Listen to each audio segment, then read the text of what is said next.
Flat Earth Debate, Uncut and After Show. I'm your host Nathan Oakley, and if you are new to this channel, or you've not done so already, then be sure to subscribe, hit the bell notification icon and join button if you'd like to become a Nathan Oakley 1980 channel member and keep up to date with the Flat Earth Debate. If you would like to support the channel, there is a super chat that runs alongside each of these shows while they premiere, and there's also a PayPal, Patreon, crypto and thanks button in the info box below the video. Speaking of Patreons, I'm going to do a quick shout out to all of you who do support me on Patreon. So, a massive shout out of thanks and appreciation to Lots of Gravity, Mitch Kennedy, Original D Rose, Rod, The Name's Burley, Twad Wazzle, Jason Hornsby, Christoph Fournier, Flat Earth Travolta, JMels24, Unimento, M, Iron26, Endless, Flat Earth Sage, Goldie McKiernan, Retro Bill, More Books, Cannabear, Bogey, Michael Kahn, John Kays, Patrick Gunnels, Banter, Will Brax, Mel B Styles, Hairy Blade, Mobile Max 777, Rob W, Reese Pound, Del West Watson, Maria Nealand, Unbelievable Productions, Blue Ridge Ranger, The Real Gabster, Abraham Mohammed, Skeptic 936, Life is Short, Texas Mike, David Wayne Foster, and Dank. So another massive thank you to all of you for supporting me on Patreon. Now I will hand over to whoever is in Discord and Google so you can enjoy their dulcet tones while I set up for today's live show. I thought when it's a law, it doesn't go through the scientific method. Yeah, you're right. Yeah. So it's just a misspeak, but Oh, okay. well, because some people refer to them as the laws of physics, don't they? Because I don't know, they're not being hyper specific, but. What's up, Discord? I just heard somebody from in there. How you doing over there? Hello, Neil. It's just Moop and me were talking. AJ's about to pipe up. Hello, AJ. Hey, how are you all? Hello, Neil. Hello, Righteous. Good morning, good afternoon, good evening. You sound like you're from down under. I am from down under, so I was just about to say and good night because it's about 10:15 here. Yeah, but good night's more of a farewell for me. So Yeah, but see, that's what you said too. She talked about that freaking, how is it dark over here and light over here? This flat earth stuff is ridiculous, and I'm not going to talk about it no more. I am not answering you. Oh, I just sat back in the car and stood silent. well, we thought Australia didn't exist though, so can there be Australian flat earthers? I'm a figment of your imagination.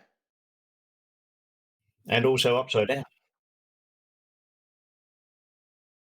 Yeah. Antipolar. Yeah, because you don't experience the difference because of gravy tea, yeah. That's what they say. Gravy tea. Gravity's a bit stronger down I just here. got that. Holds us all upside down, walking around, eating, doing all sorts of stuff. Toilet's a bit hard upside down though. Shit runs downhill.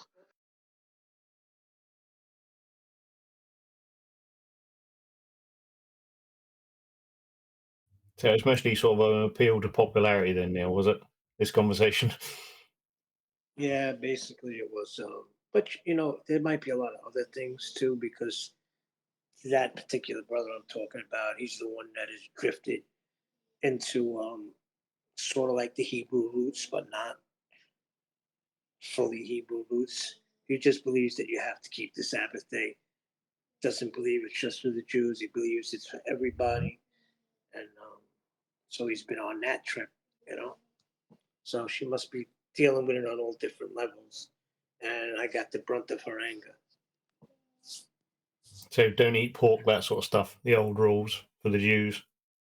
Well, he says that that's what he says. He goes, we're type O negative, and certain foods don't agree with us.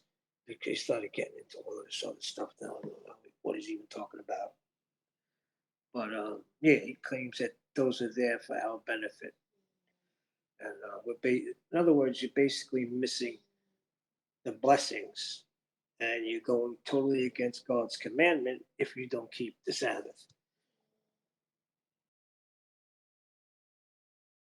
It's like that guy in Flatswood's chat last night. He just kept saying, but most Christians believe that we live on a globe. to flat side. He just kept saying it again and again and again. Which one? That wasn't the mattress guy, is it? No, he's just in the YouTube chat. I can't remember his name now, but You know what happened? I forgot my phone in my house. So the whole day yesterday, I was without a phone. Talk about feeling naked. That's kind of bad, though. I kept reaching for my pocket and it wasn't there.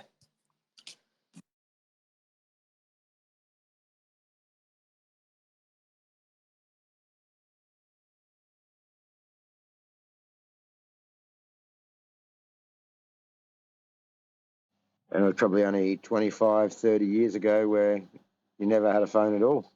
It was wired to the wall in the house. Correct.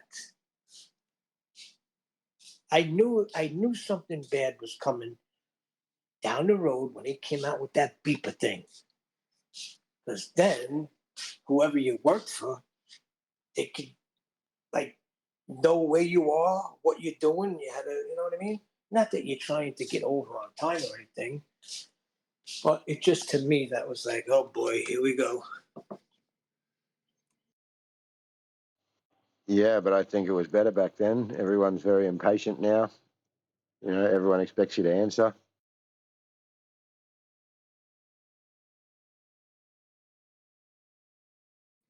Yeah, I but you thought- see, go ahead, Paul. I was just going to say I thought Australians were supposed to be laid back, but that's a lazy stereotype, isn't it? Yeah,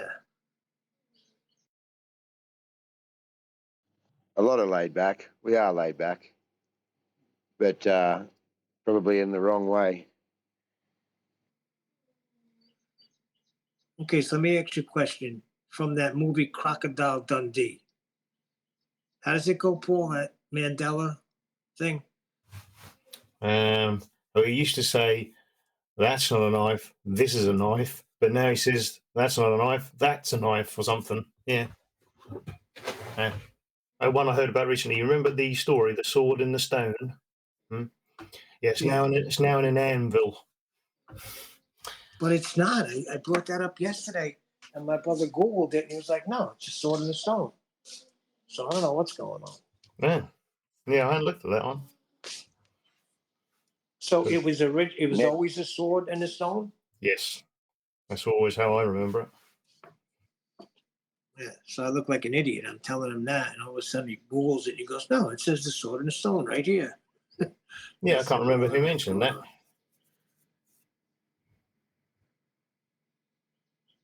But the 18 van never had a grey roof.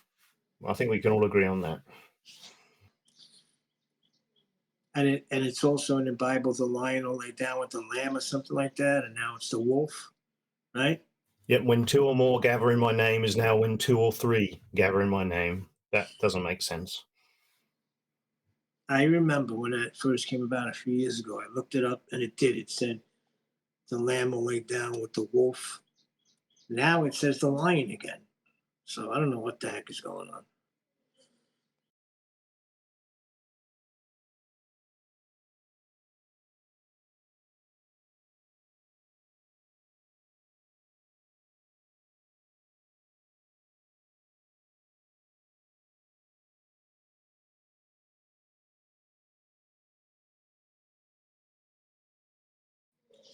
But I do think it's reaching ahead because it's like I can't get out of it. Like my son just constantly with this quantum mechanics, quantum entanglement. And I finally passed him over to QE the other day. I think QE might have got frustrated and left, but I don't know enough about it. Well, they just put quantum on things, don't they? Quantum singularities, quantum foam, because it sounds sciencey, doesn't it? So they just attach it to nonsense to hope to get some credibility to it. Right, that's what I say. Right, but then he's talking about this is his latest thing, that we're in a simulation, and we're just like we have dreams and we have thoughts and dreams, but we could see in our dream images that we've never seen before, but in our mind they're there. So now he's trying to say that we're in an image in God's mind, and that's what he's trying to say that what did I just say? He said the simulation is. But I told him, I said, but in the Bible it says that he created man in his own image, and then when he formed man, he formed it from the dust of the ground. So that takes it out of his. He may have had a thought about creating man, but it goes into detail how he formed man from the earth, right? And then he breathed in his nostrils the breath of life, correct? And man became a living soul. So that takes it out of the thought. At least that's the way I see it. I had Yeah, and if someone this send me something. simulation is all we know and all we can experience, what's the difference between that and reality?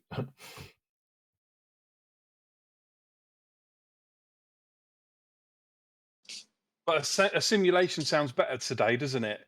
If it's a simulation, I'm happy with that because it removes God. I don't have to have him in there, and that's it.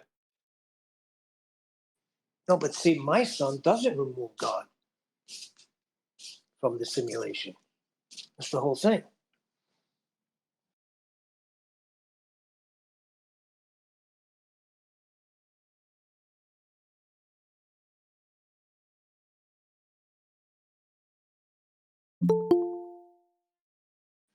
Well, the Adam Meakin said to my son that you have very good questions, and he marveled at how smart he was, and he asked him to write it down and bring them to the show. Well, he hasn't written anything down yet, but I can't.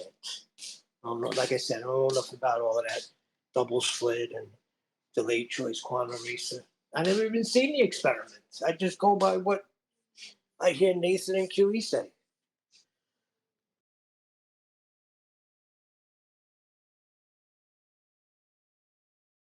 Appealing to authority, are you, Neil? Absolutely not. I just said I've never seen the experiment. Morning, Howard. Trusting in they say. other men, Neil. Good morning, guys. I'm just playing. How you doing? I don't trust in any man. Except Nathan, of course.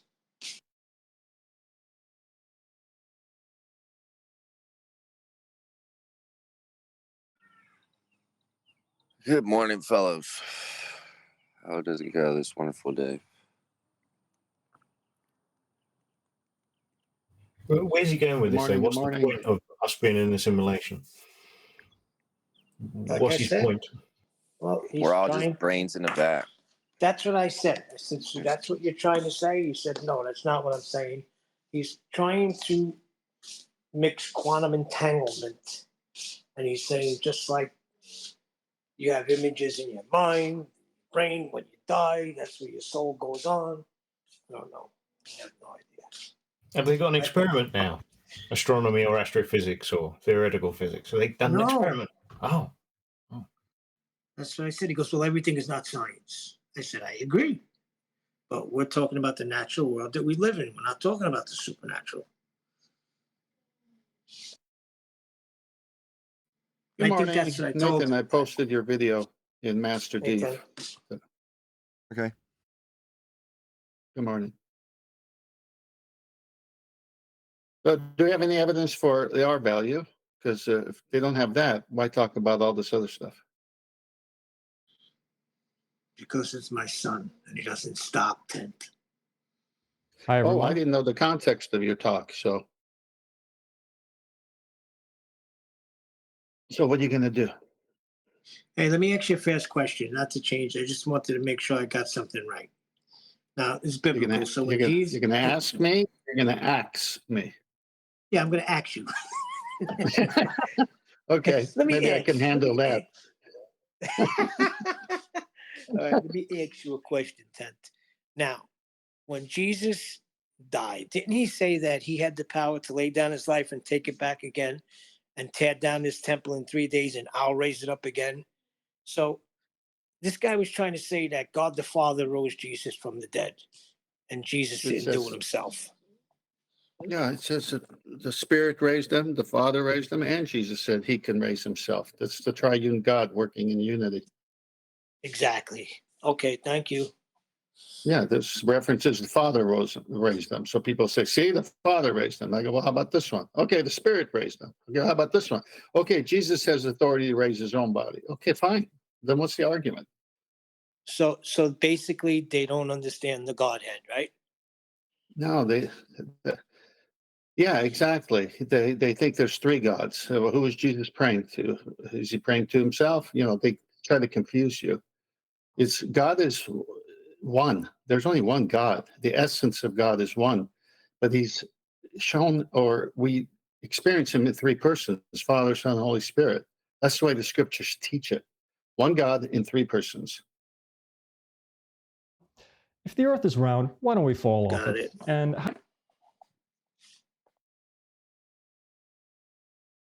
everyone. If the Earth is Hi, how you doing? Nathan, what you think of that debate with Flatsoid and the guy that was supposed to disprove flat Earth with the Bible? I only caught bits and pieces of it, to be honest, Neil. What show is today, Nathan? Is it the continuation of 1883 Friday, or is it 1884? Oh, right. Did I label it 1883 by accident? No, I'm just asking. I don't know. Give me a second, I'll look it up. Okay.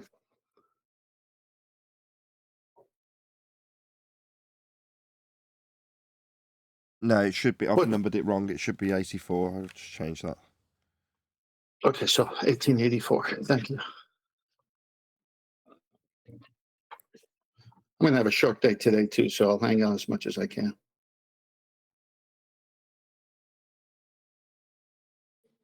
Will the video come through Element, or we won't get no sound again? No, Element still doesn't. I'll just check. Hold on.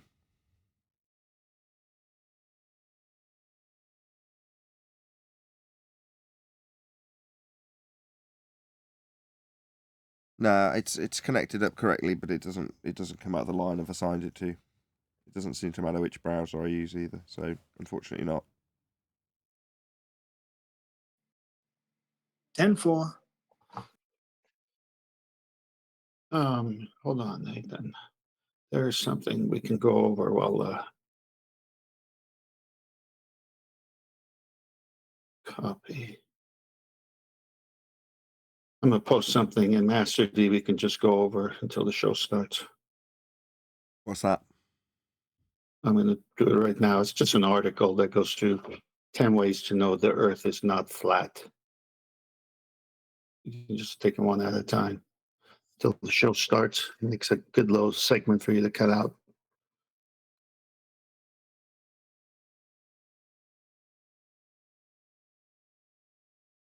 It's supposedly published 19 August 2008.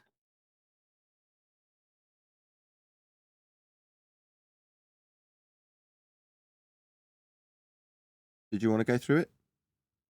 We can. It's up to you. I mean, it's. I don't think we'll finish it. It's just there for you to scan over and give a brief summary. That's all I thought you would do with it.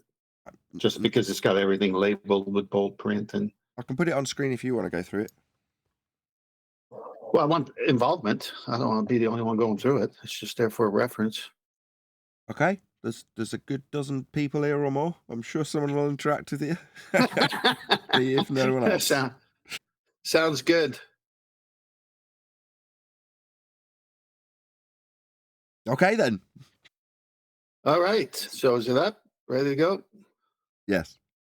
Okay. So this thing is called Top 10 Ways to Know the Earth is Not Flat, published 19 August 2008. Morel Schottlander. Astronomy being his topic, I think here. A few months ago, I released an experiment video, okay, interesting, explaining how Eratosthenes calculated the circumference of the Earth using the shadow of sticks. So what do we know about that, panel? What does he need if you got shadow sticks? You'll need a flat Earth for that. Sticks and shadows, Thank talking you about very much. elevation angles, you're talking about a flat baseline. You need a flat Earth. Right. The method was performed almost 2 millennia ago and produced quite accurate results considering the equipment used. But But a stick in the shadow is the equivalent, all right. But it was far from being the only or first method to understand our planet's shape. Would that need an R value?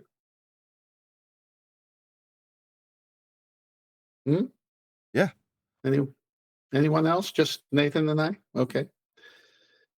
Humanity has known the Earth to be round for a few millennia, and I've been meaning to refine that video and show more of these methods of how we figured out the world is not flat. So humanity has known the Earth to be round for a few millennia. Now, how would humanity know the Earth has evolved for a couple thousand years? Well, they couldn't, and they didn't. And even in Eratosthenes' time, there were a few Greeks that believed, but not all believed. It wasn't until much later when it became more of a common belief. Well said. Yes, it's a Western idea initially within just a tight group of Greeks, and then it kind of spread after that. But for them to say a few people 2,000 years, 3,000 years ago thought about it and say, equate that to all humanity is a far reach. Well said. All right. I had a few ideas how to do that, but recently got an interesting incentive when Phil Hyatt, the bad astronomer, wrote about recently published BBC article, The Flat Earth Society. Anyone want to comment on the Flat Earth Society? Controlled opposition. Thank you very much. Much like when you go to YouTube today and hit Flat Earth, do we find Nathan Oakley at the top? No. What do we find at the top? Flat Earth Society. And controlled opposition. That's how they control people, right? All the avenues and venues of the internet lead you to one place, the way they want you to think, the way they're directing us. One sec, Ted. The first 10 videos that always come up are always debunking Flat Earth, not showing Flat Earth. A clear sign that if any thinking person would say, no, I typed in this for a search and you're giving me this as a result. Well, for any Would you agree? logical thinking person, but these people don't think logically, do they? Otherwise, they wouldn't be in the position they're in. Correct, unless they're too busy to even give a darn because they're busy just working and feeding the family. And then all of these pseudo belief systems are set up. And of course, you have agreement with the higher education, and you got to be this way in order to get your tenure in school as a teacher. So you got to teach something you don't even believe yourself, as my teacher told me. Anyway, I digress.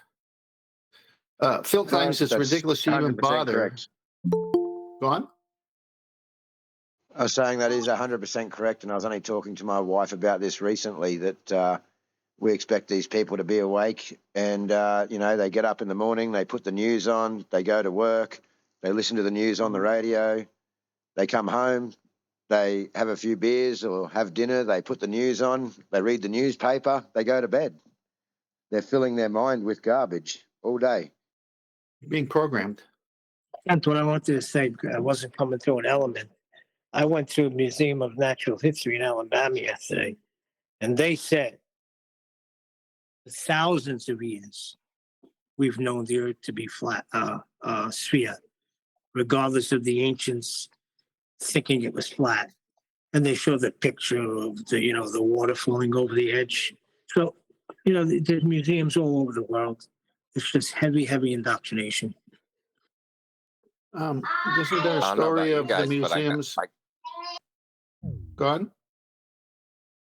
I don't know about you guys, but I got a story in school about a guy named Christopher Columbus who supposedly, quote unquote, proved the world is round by sailing across an ocean and finding America. So that wasn't thousands and thousands of years ago. So I don't know how we got that story, or I got that story. Maybe I'm the only one that did. And then everybody supposedly already knew that the Earth was round. That was There's a also in lot the of- Bugs Bunny cartoon. Yeah, but he I don't also got lost as well. He also got lost, and I think he thought he was in the Americas, but he was actually somewhere else, or it was the other way around. He was in India.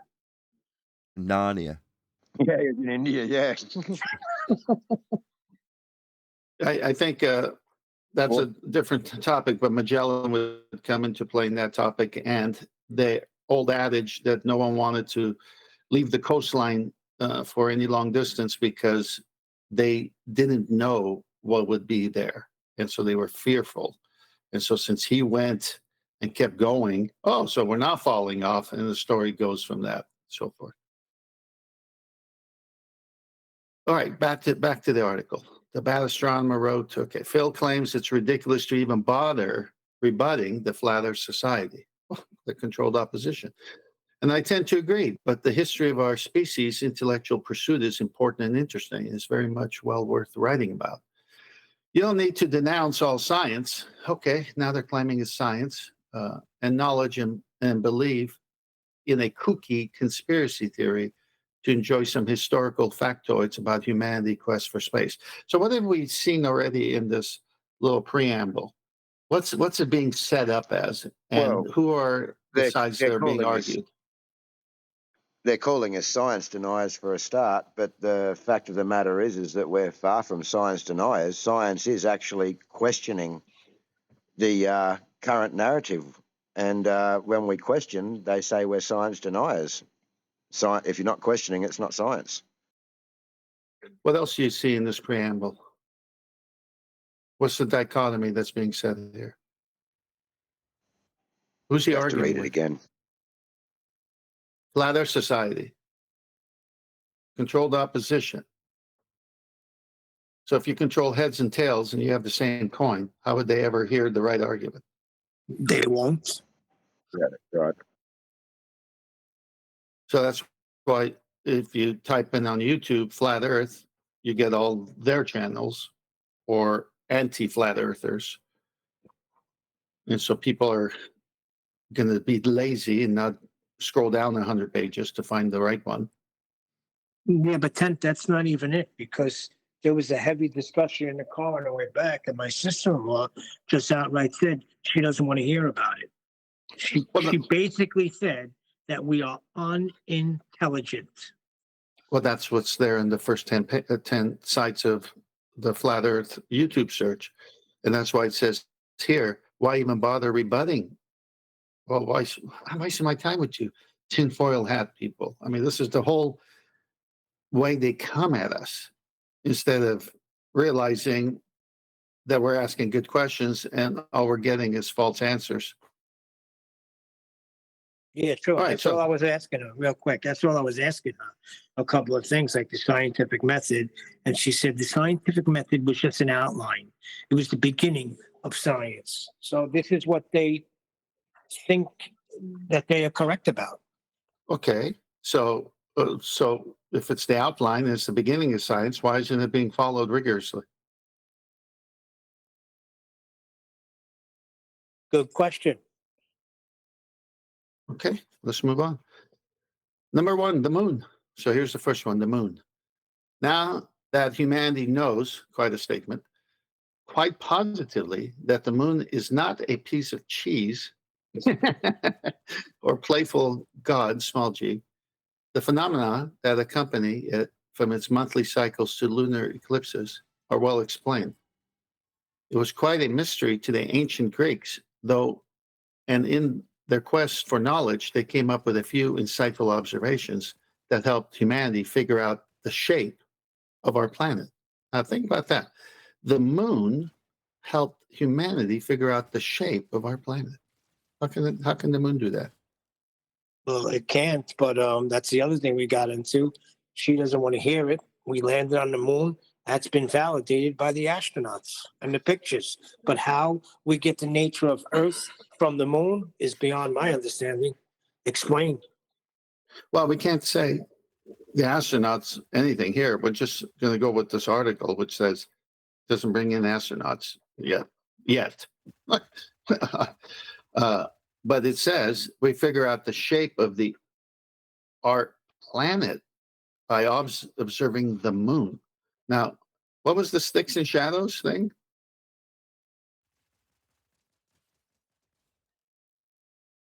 That was for Earth. What do you need for an angle measurement? We need a horizontal line, straight flat Earth. So baseline. So in order to observe the moon and get the angle in the sky to relative to what you're on, you need a baseline. That's correct, horizontal. So how in the world do they look at the moon and say we live on a planet? Because Well, yes, eclipses tend. I don't know about you Okay. guys, but I don't look at something to find out what something else looks like. Well, very profound. We're having fun. All right. Since the Earth is rotating, okay, here we go. Since the Earth is rotating, so assumed since the Earth is when have any of you felt the Earth rotating? Never. Okay. Reference. See Foucault pendulum. Experiment for definite proof if you are doubtful. Okay. Wow. This is good. Okay. So a Foucault what does a pendulum do? It swings back and forth. Great. So imagine a pendulum that swings back and forth and it's just at rest. And the Earth is moving. What should the Earth moving cause that pendulum arm to do? It should be adrift, right? Well, according to them, it's the Earth moving that causes the pendulum to swing, correct? Correct. Okay. Not exactly. So why did Not exactly. The pendulum swings back and forth because they've got it on a special gimbal that's isolating it from the second reference frame. That would be the non-inertial turning reference frame. There is a 15 degrees an hour drift in the pendulum, which continues to swing back and forth. correct? But Mitchell went With to the use of magnetic motors and someone except- pushing it to start it. well, that's where I was leading to. I had some leading questions to get that out of somebody. Thank you. So I'm when sorry, Mitchell I went to jumped the the gun. No, you're good. You're good. Mitchell from Australia went to a museum last week's show. Someone said that he says out of order. So I think it wasn't working that day. So the Earth wasn't moving that day. That was the day the Earth's core started spinning backwards. Ah, that's that one every 70-year thing. That's right. Gosh, they just have everything for everything, don't they? All right. So since the Earth is rotating, okay, so see how they get you to think that it's already proven thing. Well, if the Earth was rotating and you're on it, you'd be rotating with it, would you not? Well, yes. How does a gimbal detach this thing from the Earth? I'm not understanding that logic. It doesn't need to detach it from the Earth. It needs to detach it from the non-inertial and inertial reference frame. So it's just enabling the pendulum to continually swing back and forth always. So as the ground rotates beneath, what you perceive is a not actual drift in the pendulum. So the pendulum looks like it's swinging around and knocking over the dominoes. It isn't. It's the ground turning beneath that causes the not actual drift of the pendulum, because pendulums don't drift. So the claim is Earth turns underneath.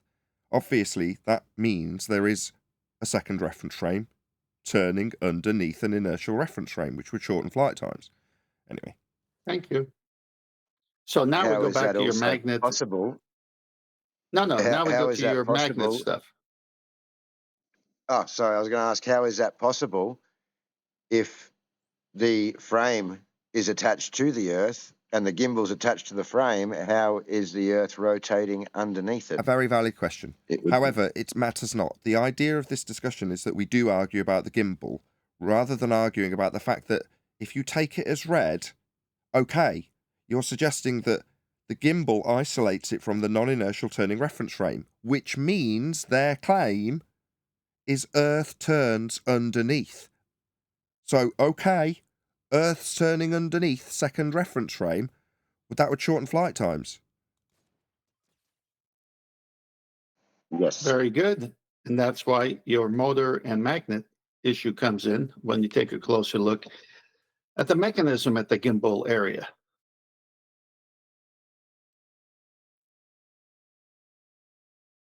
the constant oval shadow it produces. Now, it was talking about here, let's see. Did we just jump to the...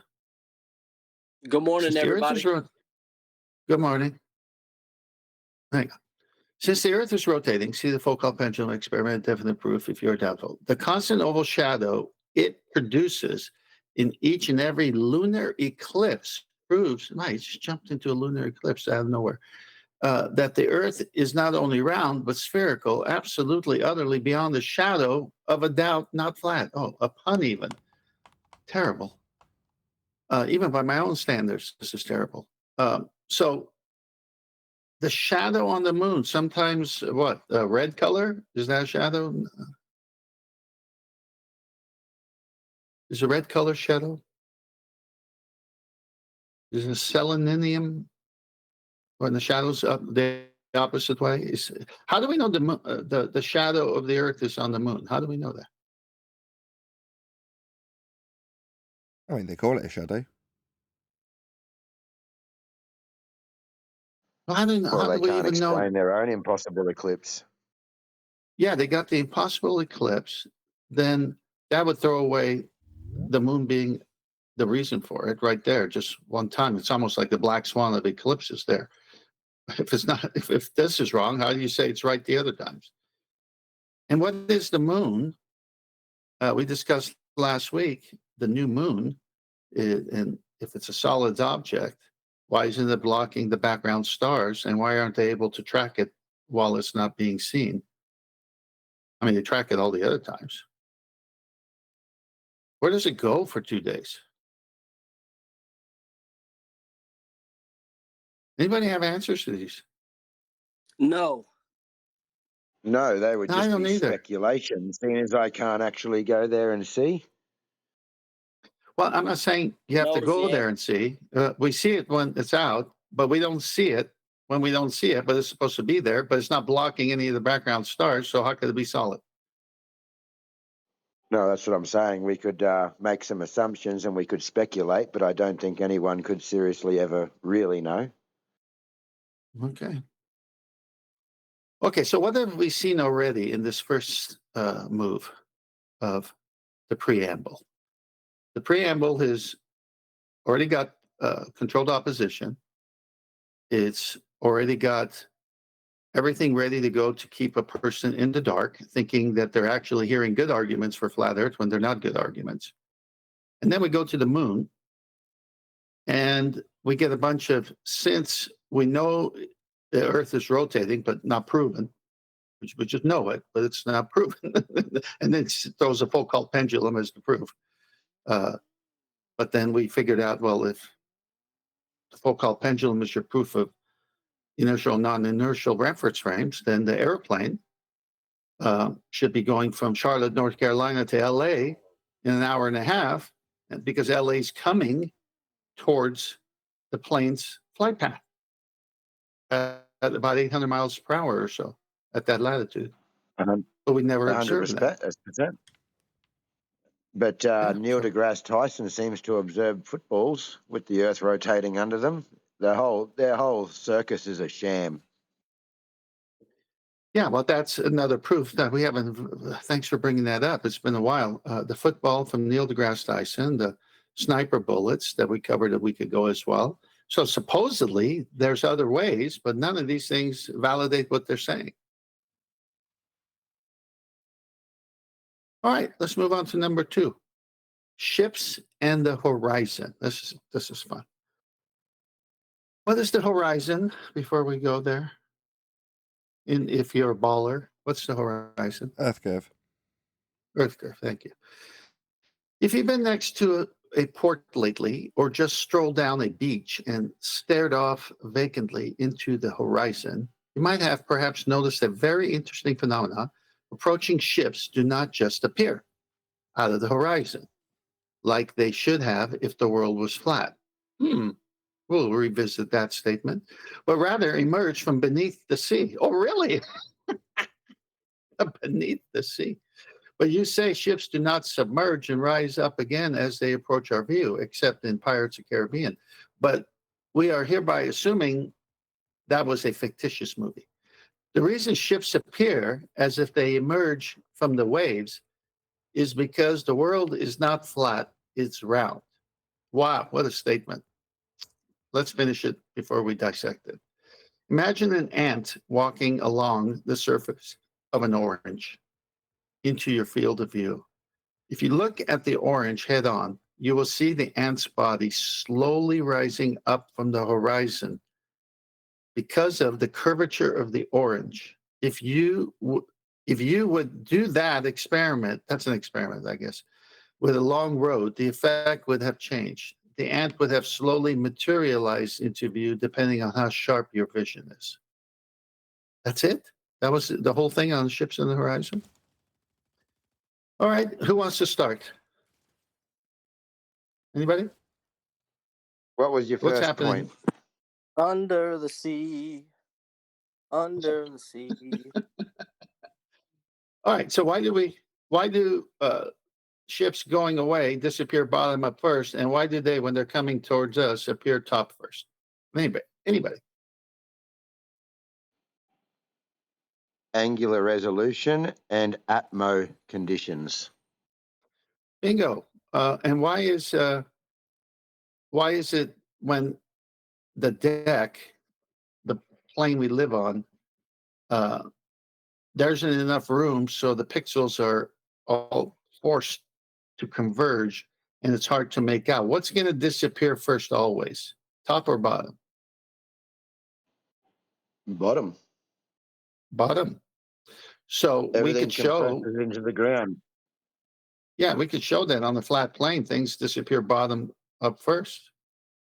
So now what did you just prove? That it can happen on a flat plane, right?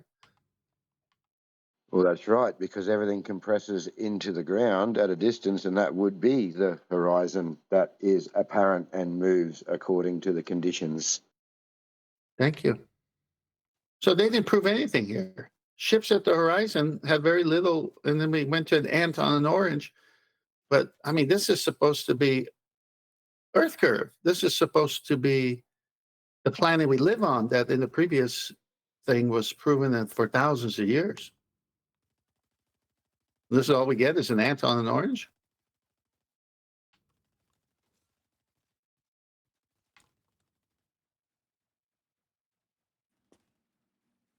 Going It once? changed from a basketball. What? Then it makes a change from a basketball. They usually get the basketballs out, don't they? Could it be a pair? So we go from a basketball to an orange, now to a pear. Okay. Yeah, I would think if you think we live on the planet for thousands of years, you'd have something more than an ant on an orange, and the Rayleigh criteria and the way our eyes work and the deck and just what everyone said already. I mean, this is so weak at this point. All right. Number 3, varying star constellations. I know we've got about 4 minutes left here before the show. The observation was originally made by Aristotle, 384, 322 BCE, who declared the Earth was round, judging from the different constellations one sees while moving away from the equator. Now, when did Aristotle get to the equator? I thought he was in Greece. That I don't sounds know, but odd. they always like to seem to go to the sky to prove the shape of the Earth. No one can give us this direct measurement of the Earth. No one can find this physical curvature. So I'm not quite sure why they have to end up in the sky. Well, let's finish because this is interesting with 3 minutes left. After returning from a trip to Egypt, oh, he went to Egypt, okay. Aristotle noted that there are stars seen in Egypt and Cyprus, which are not seen in the northern regions. Gee, I wonder why. 0 to 90, right? Here comes your 0 to 90. The phenomenon can only be explained with a round surface. No, it's not the only way it could be explained. Aristotle continued and claimed that the sphere of the Earth is of no great size, for otherwise the effect of so slight a change of place would not be quickly apparent. Well, that's true. The farther, because 0 to 90 is 5,400 nautical miles, so the equator, if you're viewing Polaris, it'd be at the horizon at 0. And as you move towards the north, it'd be going higher in the sky, and if you got under it, it'd be your zenith. That's right. 5,400 nautical miles from the North Pole to the horizon, the equator. Not a big one. But again, you're going to need a flat Earth. You're going to need a baseline, an elevation angle from the horizon up. That's why it's called a horizontal coordinate system. And by the way, for the sky map, as we round it off to Nathan here soon, array and deck, right ascension, declination, equatorial mount telescope, where you're not using the Earth as the baseline. You're using the equinox, the vernal equinox, and the sky map. Guess what they must have for that to work? A flat baseline all the way to the celestial sphere, emanating as an extension of the equator of their ball Earth that doesn't exist. Interesting how they always need a flat baseline for all elevation angles. Anything to do with the stars and astronomy proves a flat Earth, not the other way around. That's correct. Earth is flat. Nathan, I pass it to you. We're going to start in about 1 minute. That's why I'm passing it to you. Well, don't just leave dead air. I'm pressing buttons. No, I'm not going to leave dead air. I pass it to you to comment on what your panel and guests have said. I'll comment. Earth is obviously and observably flat and measurably flat. Everywhere you turn, flat, flat, flat.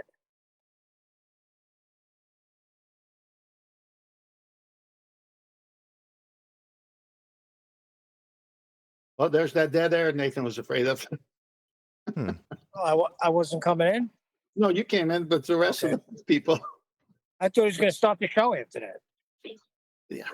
You know, there's Next no time telling what this Nathan guy will do. No, just from now on, only give Nathan 10 seconds. I'm tired of this 1 minute. So, Ted Man, let me ask you a question. You're a farmer, you're out in the land. I grabbed this gecko, right? So I got him in a bucket, and then when I brought him, I turned the bucket over. I seen this little thing move.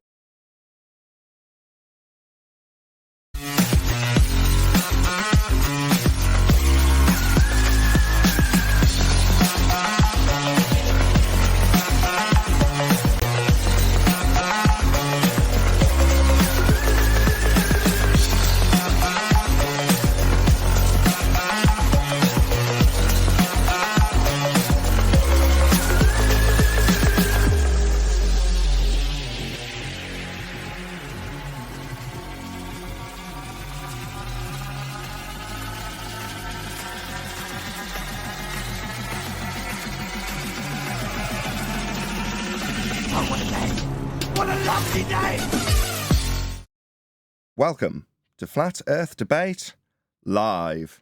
I'm your host, Nathan Oakley, and if you are new to this channel, or you've not done so already, then be sure to subscribe, hit the bell notification icon, and join button if you'd like to become a Nathan Oakley 1980 channel member and keep up to date with the Flat Earth Debate. If you would like to support the channel, there is a super chat that runs alongside each of these shows while they are live, and there's also a PayPal, Patreon, crypto, and thanks button in the info box below the video. Most importantly, if you'd like to join the discussion, simply mute the page you are currently watching, then click the link in the info box below this video to join the panel and express your views on the nature of Earth. If you do join, please don't swear. If you do, you'll be ejected, and if you are, please don't try to rejoin the stream using sock accounts. You'll be warmly welcome back on the next stream. Please also share the show on social media. Sharing the show obviously increases the live audience, but this in turn increases the chances of a more diverse panel, so please share the show on Facebook and Twitter. Now we are joined by, if I could see because my screen's covered in the presentation that we were doing in the pre-show. We are joined by Arwin. Turn my lights off so I can read them. 10th Man, Righteous Force, Neil, who else have I missed? And a whole bunch of people in Discord and Matrix. So welcome, one and all. Real professional. Hello, good Very afternoon. professional. Hello. Good morning, everybody. Good morning. Well, I've had persistent computer crashes in the last week, so I've spent all weekend super tuning the computer and making sure it's stable, which means that for the barrage of 5-hour tests that I did on it, it probably won't make any difference. It'll probably still crash halfway through the show. I don't trust any of the stress tests anymore. You spend hours and hours testing things and making sure they're stressed so that when you actually come to do a live show, it works, and then you find it fails. But there we go. It's, as far as I am concerned, fully stress tested. So we should have a full live show today as far as as it should go. Probably won't. Anyway, any evidence of axial rotation of the Earth-based variety? No evidence for it, but they say the reason the stars appear to move is because the Earth is rotating under the stars. Well, the last I heard, I'm not coming in. If You're the coming Earth in. was moving under anything, then it would be moving under everything. And flights That's going correct. west. Yeah. Well, what if they say Earth and atmosphere move as one, and they take that tact in argument? Well, then there's no Coriolis effect. A Coriolis effect is induced as you turn beneath things. It can only be induced if you're turning beneath things, and it's the observation of how things seem to move when you turn beneath them. Do you think that escapes them when they do that? Yeah. That's obviously. Yeah, definitely. But unless you think of the entire universe spinning around the stationary ball Earth. Then there's no Coriolis effect. Correct. Same thing.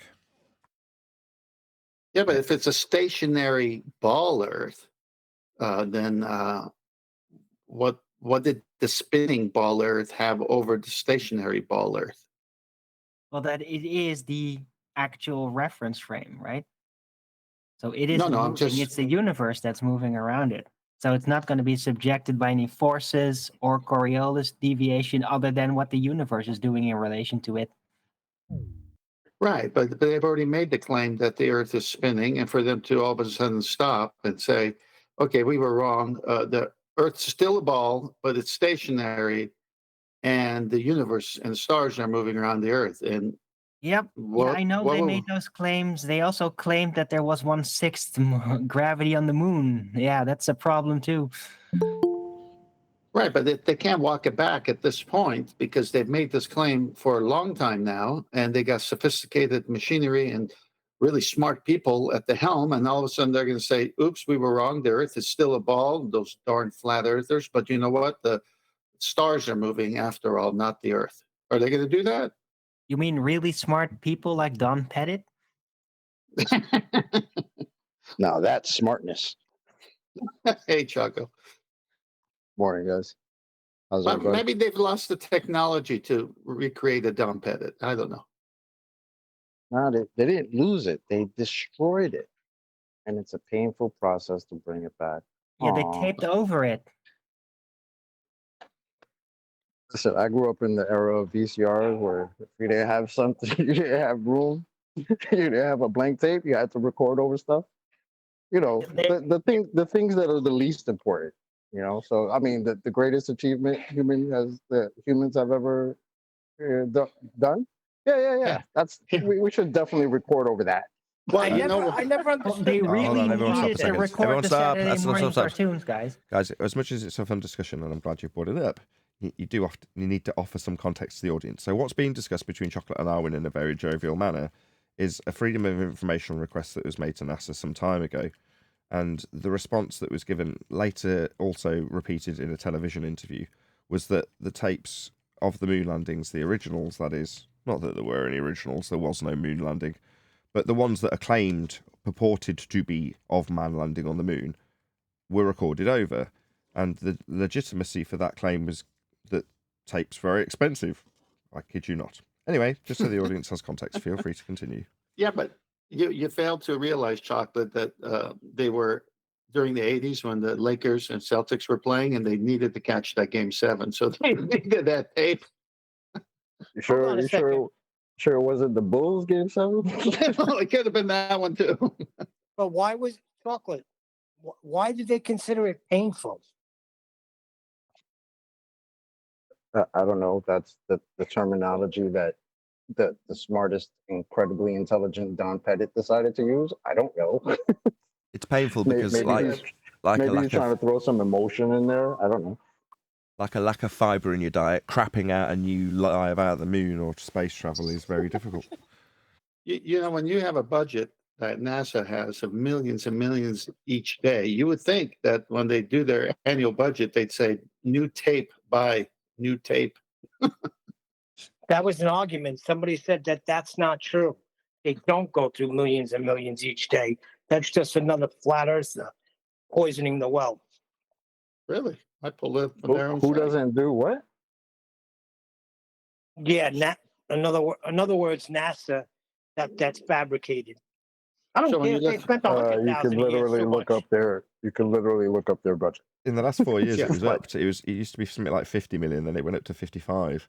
So now it's 60 something, I believe. No, exactly. The change from 50 to 55, I remember being relatively well publicised. In other words, it wasn't like it was being hidden how much they piss up the wall lying to us about space. They were quite open about it. It's worse than that. It's worse than that. I remember watching on TV where they're in front of the Congress asking for more. Indeed. Any scientific evidence of gravity? What's gravity? Yeah, which one? No, but it's a nice segue into our hopefully last video on this dude, as he's getting particularly irritating, I won't lie. Also, if you want to check out what we did in the pre-show, it was a Facebook article that was covered in regards to how... Was it the 2008 article? It was 2008, wasn't it? Yes. Well, you can fill us in. For those of you who are members, or those of you who want to wait till Thursday and see it on the second channel, subscribe today if you didn't want to spend money on being a member, which is fair enough. But if you are, it'll come out obviously when the show crashes or when the recording ends. Yeah, it was called Top 10 Ways to Know the Earth is Not Flat, August 19, 2008. It's an interesting flashback because it's before You our said time. 2008? Right? Yeah, that would have been around the time that Charles Flat Earth Math was seeing the tail end of the most recent, prior to us, resurgence of Flat Earth. So back when I was doing Flat Earth UK, one of the people I interviewed was Charles Flat Earth Math. And he, as far as I could ascertain, because I'd asked literally every single guest, how did you find out that the Earth is flat? Obviously, slightly paraphrased for Charles. But in so doing, he explained that he had been on the circuit since well before, I think he said 2005. It's going back a while. That could be wrong. But it's not really that relevant, other than to say that at that point, he was although not a flat earther, the longest established quote-unquote flat earther, or someone who is aware that there's been a resurgence that was completely unbeknownst to not only me, but everybody around me who was currently singing the virtues of flat earth. But Charles was well aware of how that information was being disseminated through forums and newspapers and various similar aspects to what we've seen in the last 10 years, actually. But Charles Flat Earth Math had seen that. And I asked him, "Oh, hey, where are they all now? They've all vanished. They've all disappeared. There aren't any anymore. None of the people from the 2000s resurgence of Flat Earth are still in existence, to my knowledge. Nobody's come forth and said that they are that person. And the earliest of the common resurgence, if you want to call it that, is probably Math Powerland, if you are to take it as read what he says. But like I say, before him, it's Charles. He's been around knowing that people are talking about this subject as an anti-flat earther. So the only remnants of that resurgence is an anti-flat earther. Resurgence from when, Nathan? The 70s, the Flat Earth Society? Well, that was the one prior, unless you can find me one in the 80s or 90s, but I don't think so. But yes, there's the 70s moving into the 80s, then there's the 2000s, and then there's us. So every, 10 or 15, maybe 20 years, there's a resurgence of Flat Earth that eventually gets suppressed and then rears its head again, but with totally different people, a decade or so later. It's just nuts. Yeah, like I say, I learned coming back like Jeepers Creepers. Yeah, well, I learned a lot just by doing those interviews. A few carefully phrased questions, and you find a lot about the immediate history of what you think is a resurgence in something that has obviously had to been fought off for a long time.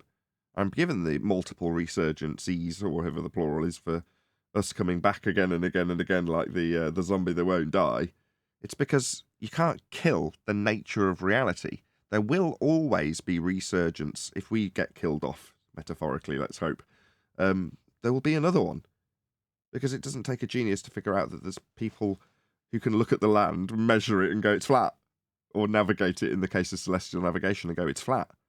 Now, since then, since Charles, the guy who services my computer and hopefully will service my amplifiers moving forward, as he let that slip that he could do that work. I was like, big mistake. But he's been into flat Earth for as long as forever, like since the 90s. And back then it was dial-up and bulletin boards on the internet, but he was still managing to find the information. It just wasn't as concise. Maybe I'll ask him about the 2000s resurgence. That would probably be the most sensible thing to ask him next time I speak to him. Well, guess what? It's not going nowhere now, Nathan, because there's the internet and it's moving forward. Yeah, I would say I hate that phrasing. technology. Hold on, Tenth. I hate that. Going anywhere. We're talking about the ground that we argue to be stationary, and you're saying it's not going anywhere. Okay, way to reify it into a capable of excommunication. You know what I'm talking My bad, about. middle of a sentence. Way of reifying it into a capable of excommunication community when it's actually just the nature of the ground you're standing on. Now, whether or not the people around you are going to be part of a religious cult, which is ultimately what heliocentrism is, people have been part of various different cults throughout the history of forever. And the awareness of the cult determines whether or not it's a successful cult or not.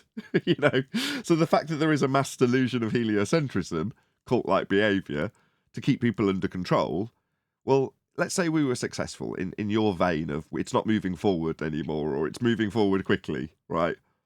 If it was successful, let's say everybody tomorrow recognised it was flat, there'd be a replacement. It wouldn't necessarily be about the nature of Earth, but there'd be some other control structure that was put in place to demonstrate the same systems of control, where the churches Why used do to you keep us always under... poo-poo it?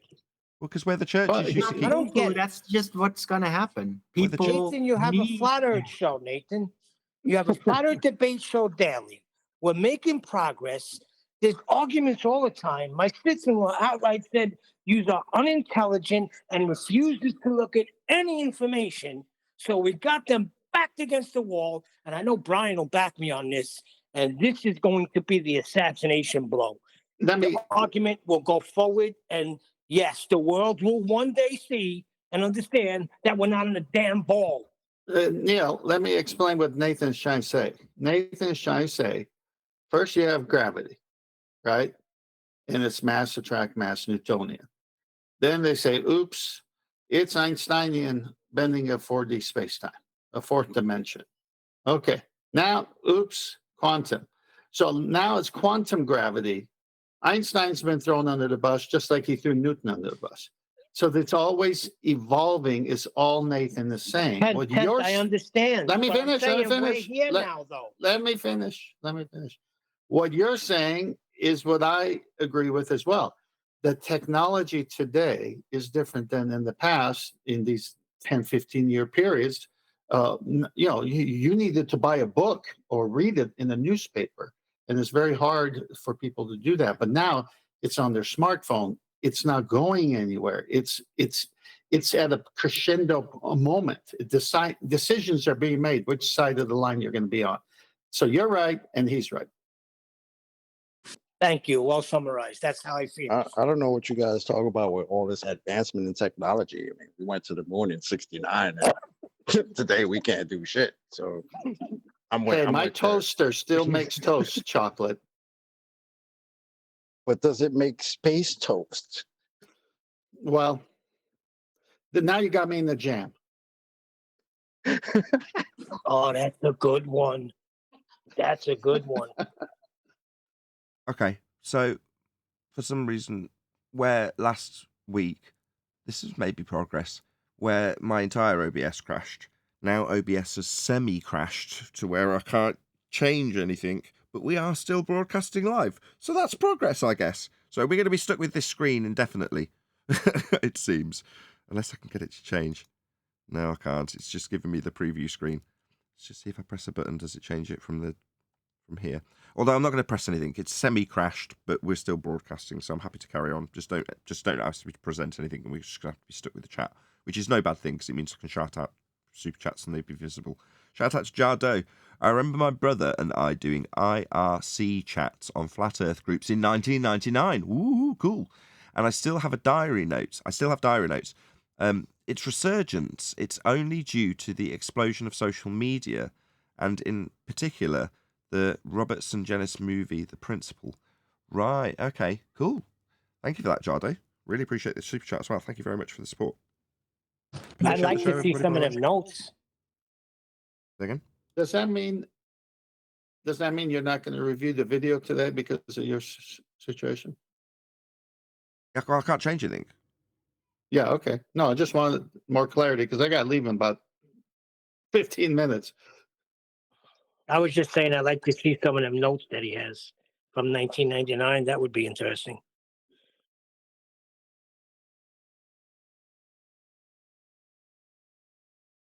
Indeed. But yeah, as we're stuck without a video to review. I mean, I don't know if can I change it because I Well, we tend to can have do these- housekeeping questions if we can't watch the video. Well, I only want to do a couple of housekeeping questions. Now, I can actually bring it up because I do it with a screen capture. OBS crashing. This is why I do it this way. People are like, why don't you just do it with an overlay? Well, because then if OBS crashes like now, I can't do anything. But as it's capturing the screen, I can actually do something. So we're going to cover this today. So let's see. Go and let this guy know. Not that we haven't 3 times already.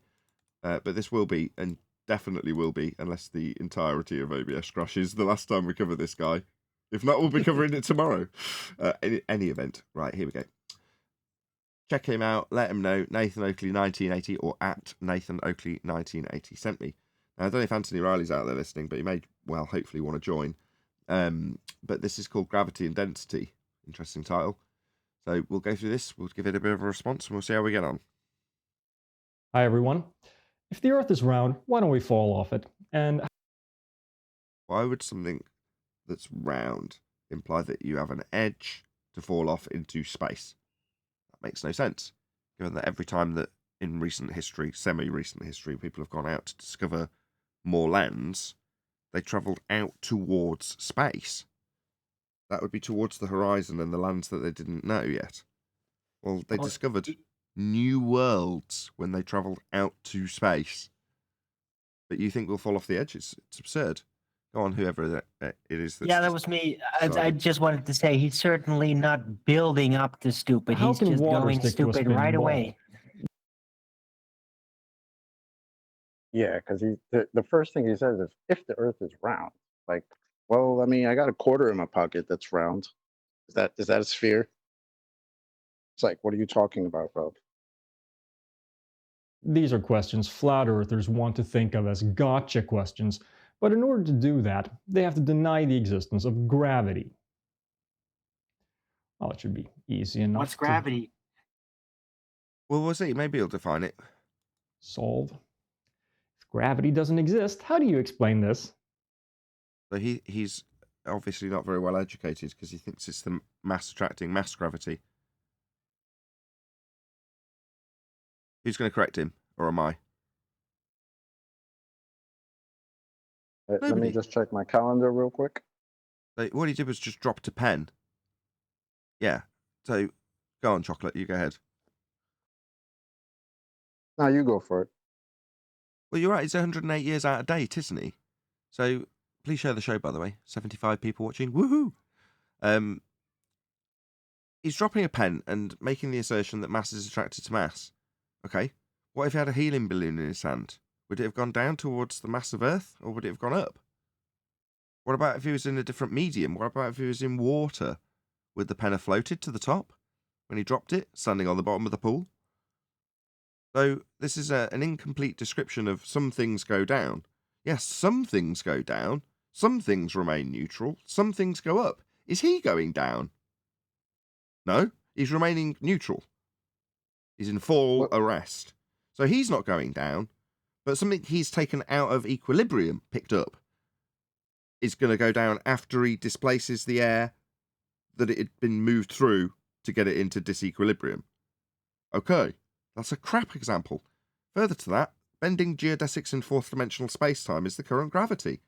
Been superseded by quantum mechanics, but we won't go there yet because he's not even there. He's 108 years out of date with his dropping pens. Shout out to Notice how he starts. Go on, One sec. Chocolate. Shout out to Ills G, member for 3 months. He says, the Pied Piper missed a note when the news presented the Chicago skyline as a mirage. That's when I woke up to flat Earth. Cool. Thanks for letting us know. Go 10th. Oh, yeah. Notice how he starts. It almost starts, if I could explain it properly, around a ball Earth, why don't you fall off? And then gravity. Of course, the title is Gravity and Density.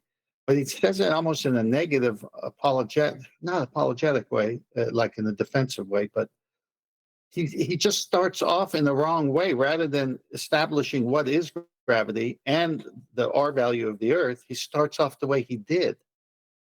You follow what I'm saying? But to back you up on that, it's that he's starting off with his premise already knowing that there's a problem with his premise, because look what he said. Oh, if the Earth is round, then why don't people fall off it? Right? So he understands that in his paradigm, that's what would happen. So he has to put that on flat earthers, like, oh, this is a problem that flat earthers think is a gotcha, but they don't understand gravity, right? He So he's started just off putting- projecting Yeah. immediately. It's like the first stage. I don't remember the stages of the prestige. It's like the first stage, right? They show you the trick. So he drops the pen. That's the first stage. To show you something. I forgot the stages, but it's like the trick. Because instead of showing you, oh, here's this pen falling, and then here's this helium balloon I let go of, and then, I don't know, here's this egg suspended in water, showing you 3 different things. But what does he show you? Oh, the pen drops. Well, thanks, buddy. Well, why gonna do you read- think Just one sec, Neil just one deGrasse Tyson drops the mic? One sec. Shout out to Rinsler, who said, Nathan, did you see the redacted on the head of the Russian agency saying we didn't go to the moon? ? No. Anybody know what that's in reference? Thanks for the super chat, by the way, Rinsler. Yeah, that happened over the weekend. Yeah. A cosmonaut says never. Earth is flat and never went up there. Kind of stuff. Really? Earth's flat? Who knew? Is it that easy? We did. No, of course not. Because flat earthers will claim that the pen didn't fall because of gravity, but We know What are you wanting to say caused something? that. Just Oh, I Bill. thought we were. Just Yeah. Bill. Go ahead. Was he trying to determine the cause of the pin dropping? Is that what he was doing? No, he was just dropping a pen and saying there's gravity proven. Oh, he was saying, what, math? He was talking about math? Talking about mass attracting mass, Newtonian gravity. Well, all he's got so far in the scientific method is he's witnessed an occurrence, and then from there he's going to move on to a fallacy to link it all together. Quite Did he? possibly. He didn't witness it. He caused it. Exactly. say. That's why I said, did he? Yeah, but you're right, Chocolate. I was going to mention that, but by the same token, yeah, some things do fall down. Some things go up, some things remain neutral. because of density. Okay. Did the pin fall in a vat of mercury or something? Oh, he just said it's because of density. Or is he saying flat earthers say it's because of density? Yeah, but define density. What is density, Nathan? It's an incomplete statement if you're going to talk about relative density with respect to the item and the medium that it's in. The item's density versus the specifics of the medium that it's in. Well, that's not just density, is it? Does this model of physics work? However, just before I go on, why does it matter what flat earthers say in this regard? Do we have a downward bias acceleration at 9.8 meters per second assertion in order to keep us attached to a spinning ball that's not flying us off at thousands of miles an hour at the equator? Now, we don't have a claim in that regard. You do, Globe Believer. But in every single example from this guy, and that is without exception, he juxtaposes his shitty claim that he can't prove, in this case, out-of-date Newtonian gravity with some claim that flat earthers make that is ultimately not a claim they're making. It's a repositioning of his claim phrased by a flat earther in how it fails. So my claim in this instance, his claim of gravity, followed by flat earthers, not flat earthers, claim of density? In respect to what? Why we don't fly off flat earth? Well, why would I be making that claim? Is that something I need to make a claim about? There's no apologetics needed where there is apologetics needed for a globe earth spinning and people not flying off it. It's absurd, and your apologetics lead you to gravity. Because we can debunk it doesn't mean that you ultimately have to offer up an alternative. That's us. You being you flat earthers in the audience. You don't. They've got a positive claim as apologetics. That's it. Doesn't mean you need to explain anything. That is not necessarily true. I was told that you have to tell me what it is. If you're saying that it's not what I've been taught, then you tell me what it is. What is? The sky, for instance, and the lights in the sky, and the fact that we're on a spinning water ball, and the fact that there's gravity keeping us on the spinning water ball. Those are all their claims. Take that away. They're all their claims, not ours. I understand that, but I was told that. So you're telling me that if this is not correct, then what is it? What is what? Like I say, if there isn't a spinning water ball to apologise for, there's no need to make any claim in that regard from our position. Oh, well, how do you explain it? Explain what? Why we're not flying off a spinning water ball? I don't think we're on a spinning water ball. There's nothing for me to explain here. You, on the other hand, have a spinning water ball that needs apologetics. When they fail, I don't have to offer up anything. But in this regard, this guy, like with every other claim, has offered up a false dichotomy with what flat earthers say about his ball versus what he says about his ball. She's like, what? Well, I'll take it up. Hold on, shout out to Jardo, who says, only relative density can explain the three-body problem. We don't have to. You know, the three-body problem in regards to gravity, again, why are we offering up answers to their apologetics? We don't need to. Thanks for the super chat, Jardo. Nathan, I'll tell you exactly how my son told me. I need answers. If you're telling me it's not this, then what is it? What, we just throw up our hands and say we don't know about anything? What's logical about that? So I realize it's a pain thing that's going on with a lot of these, like normies, let's say. They're in serious pain. I don't care. But Neil, I don't care. That's just we don't have to offer. We don't have Brian, to sorry, offer I'm a interrupting you. replacement. Go on, AJ, sorry. I was saying we don't have to offer a replacement for their model to prove their model incorrect. Nicely. No burden on you once you disprove their nonsense, especially when it comes to gravity, because there is no equivalent. The same goes for the sky vacuum. You know, you're saying that we've got gravity because we need something to hold the gas, which is unbonded, to the ground, so it doesn't do as gas behaves and move into the area of volume it has to fill. Right, so apologetics upon apologetics for a second law of thermodynamics violation, utilising gravity. Okay, I don't claim the sky's a vacuum. Well, how's the gas contained? I don't know. Does it matter? Yeah, it does, because you need to explain why the gas is here. No, I don't. Don't even need to mention containment. If they say, well, the sky's a vacuum, I know what the sky is. Nah, that's a violation of second law of thermodynamics. The sky can't be a vacuum. We'd all be dead. Well, have we got gas pressure? Why are you asking me to explain why we've got... I don't need to make apologetics for why we have gas pressure. Nor do I care. We're breathing it. Happy days. Now, beyond me saying, I don't know what the sky is, does it matter?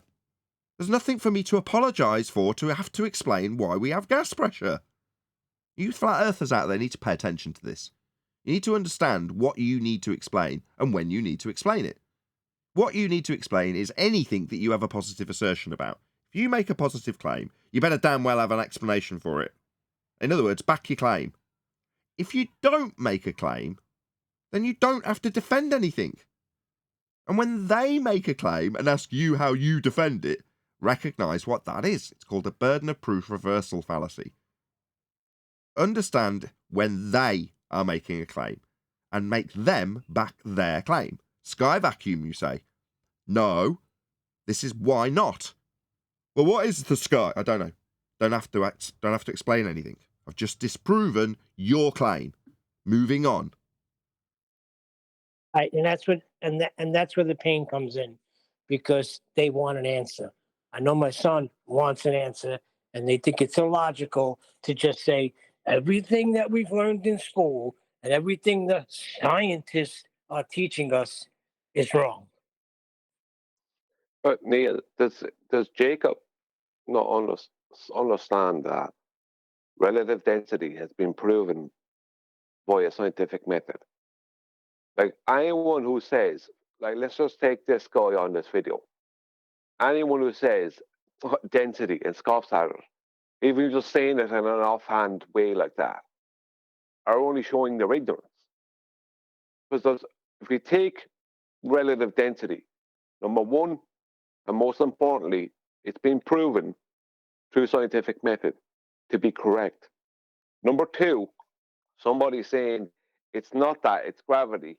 They're being ignorant about their own claims, because there is at present, five different gravities, and only one of them is validatable through a scientific method, and that's specific gravity, officially called officially specific gravity. But if you look into it, the correct name, and they even state this, for specific gravity is relative density, the very thing that we prove, or Anthony proved, and can be proven through scientific method. So anyone scoffing at that, it doesn't matter who they are, they're showing ignorance. That's just the way it is. Brian, then why isn't it in a paper? Why isn't it what? Why isn't the experiment in a paper, right? What do they call that? God. And why isn't it in school? Peer review. But this is peer what review, I get. But peer review has nothing to do with scientific method. The only the reason peer review exists is so they can give some kind of public validity to things that they can't prove through a scientific method. Peer review, there's nothing that's peer reviewed that isn't pseudoscience. I have yet to come across one thing that's claimed to be peer reviewed that isn't pseudoscience. It's about understanding the difference between pseudoscience and science. Not all pseudoscience is bad, but you can't call it science if you can't support it through scientific method. And that's the problem we have in the world. That's what QE, that's why he put in such effort to try and get people to learn scientific method. Because Bowler is saying, well, that's something you learned years ago when you're a kid, and that's, this kind of thing. Yeah, that doesn't matter when you learn it. That is the way that you get the science. You don't get the science through not using it. You get the pseudoscience. So Funny how they say that, right? They used to tell us all the time, you idiot flat earthers, we have all this science that proves the globe. And then when we start talking about science, the scientific method you guys are talking about, that's what you learned in 5th grade. Yeah, but that's what you came in and told us you had. Then when we start talking about it, what is it they say now, Brian? Science doesn't prove anything. Ah, shit. That's a hell of a switch. So if science doesn't prove anything, what happened to all the scientific evidence you have for this globe, even though that's a category area? That's curious. Well, exactly. I mean, if science doesn't prove anything, then what use of it is it? So anyone who's making that claim, and then tries to claim something like gravity or whatever, you can scoff and offhand dismiss it, because they've just told you, they've just admitted before they went on to tell you their claims that none of these things are validatable through a scientific method. None of these things are can be proven according to them. They're admitting, I can't prove any of this. Gravity is real. That's what they're saying. Right. Well, and tensions are getting really high, because I'm finding out, me personally, I'm finding out that they're understanding that this whole thing is collapsing, and they're just like grasping at, when they say they're grasping at straws, because they're constantly trying to. I don't even bring it up anymore. They keep coming to me and bringing things up to me, and then when I try to give an answer, they say, "I don't want to hear about it. I don't want to talk about it. You're unintelligent." It's crazy. Well, remember when it was flat earthers deny science, and then their immediate go-to when we challenge them on science is to deny science? Yep, Yeah. absolutely. Worked? Let's find out. This is Flurf Pratt, Flat Earth Points refuted 1,000 times. Don't forget to rate the video. All you can do is take interactive only to take care of. It's up to you. Suitable for people who regret sleep or AI development. Game and it take it from a professional. Mortimer81. Now back to the idiocy that is Flat Earth. Most flurfs, at least in my experience, claim that when things fall, it's because of a density differential. What about when they go up? About clouds? Density differential would be a reasonable explanation if we had a claim to make. Shout out to BG in the super chat. Peer review is akin to one turd asking another turd, "Do I stink to you?" Very good. Thank you for the super chat. Downward motion is caused by an object being more dense than the. Why are we having to explain this? You know, what's the reason for the claim? The reason you've got to claim gravity is because you're on a spinning water ball flying through space and you need a force to keep everything on it. But for us, why would we be explaining this? Is everyone following along with this vibe that I'm trying to put down here? Yeah, Nathan, but the problem is with this specific subject, it's been proven through scientific method. So it's not as if we are making a claim about something when it comes to relative density that we can't support. Oh, you're saying we don't need to make a claim. No, but it is a stronger position when you can debunk their claim and prove, make a claim, debunk their claim, make your own claim, and then prove it through a scientific method. That is as strong a position as you can have. But you're right, we don't need to make a claim. But here is this guy, he just said density differential. If he might decide to go through relative density correctly, how is he going to debunk that? What's he going to do? It's just purely character assassination or something, or assassination of the topic. What's he going to do? If he details relative density correctly right now with the medium and everything else, like how do you debunk that? When it's when officially nobody officially in what they call mainstream science would even attempt to go against that because they know they can't. I think the problem is relative density isn't the explanation of a phenomenon we don't observe. That's the problem. It's not the explanation of a phenomenon we don't observe. So he's looking for an explanation for a phenomenon that doesn't happen. Good. Yes. That's the vibe I want to stick with, John. Surrounding medium. Let's call this negative density differential. Rho medium minus rho object is less than 0. Well, the ones that go up. Oh, my bad. This is a straw man nonsensical mathematical equation. When you're talking about physics that doesn't physic, you don't have this occurring. There's no physical nature to gravity. There's no phenomena. And when you drop a pen, I just have to look up at a cloud and then look at you with a strange look, going, "Fuck you on about? Not everything falls." I call this negative because it supposedly results in downward motion in an absolute universal down. Again, Brian? No, this is complete nonsense. He decided to call it something negative density. That's complete rubbish. Unless you're in a vacuum, because no such thing as negative density. There's either density or nothing. You can't have negative density. It's completely illogical. This is his best straw man that he can come up with, negative density. No, it's not. It's just a differential in density. The medium has density. Objects and substances have, including gases, have density. You know, that's that. But Brian, real quick, think about it. If let's say in his mind he's saying negative density, right? But you can't have negative density, and I'm in his mind, right? You can't have negative density without positive density, right? Because there would be no need to call it negative. So what would happen in this scenario if positive density quote unquote, is what's is the factor. What would happen? If positive density was the factor. Yeah, because all right. So what he's doing, he's describing how his pen fell down, right? And he's saying what? It's negative density, and using his words. So what is he saying? Think about what he's saying. He's saying that the air can't support the pen, the weight of the pen, and the weight is caused by density. That's what he's saying, which is true. Yeah, I agree with that. But what would happen if it was the opposite way? Because surely there's got to be positive if he's going to assert a negative. But he's not going to bring that up, right? We all know that. Things would go up, depending on what would go up if it was Exactly. That's what I'm saying. Yeah. But he's still creating a little straw man.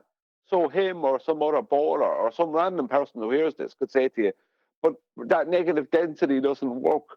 Like, nobody here claimed nothing about negative density. Absolutely nobody that I've ever heard of in Flat Earth has said that. And this guy is just throwing this term out there. And someone's going to end up asking one of us, that negative density stuff doesn't work.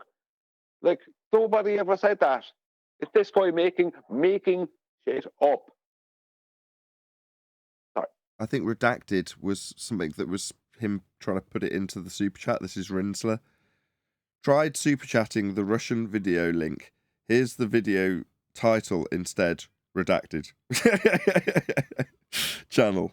Head of Russian space agency drops bombshell claim. Did America fake the moon landing? The comment section is nuts. I'm sure I did hear something about this. Oh, I'll have to rack my brain. Go on. Is he saying this is on that show Redacted that comes on YouTube with, I forget the guy's name. Is this a recent thing? A man and his wife, a couple. Yeah. Yeah, okay. Yeah. So that happened this weekend? Interesting. I'm gonna go look that up because I know about that show. So I'll see what I can find on that. Continue. See, that's a plot point that you can argue within the paradigm, and it doesn't affect the paradigm. Yep. Do you want to expand on that? That's a very important point. Right. Arguing about whether someone did or didn't do something in a non-existent place doesn't prove whether the non-existent place exists. Exactly. So over the weekend, I released a video that was called From Earth to the Moon with Frickin' Laser Beams. And it's essentially that discussion, but on the topic of whether or not there's retro reflectors. It's exactly the same point.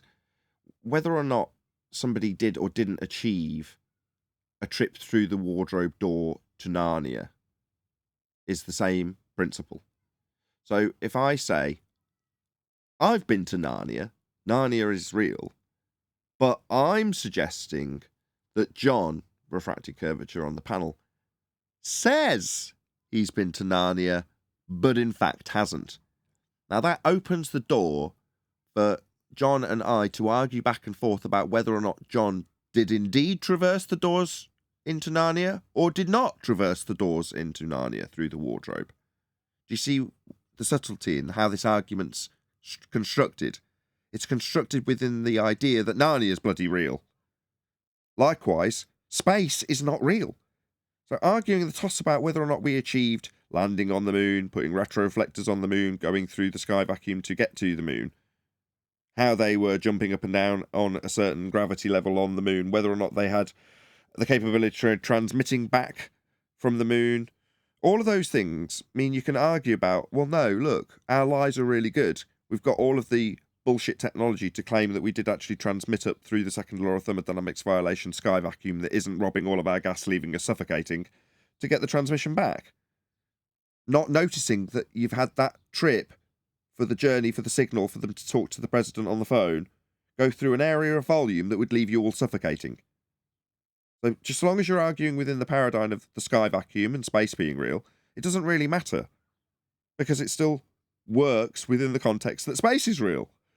So in fact, it's encouraged. Yeah.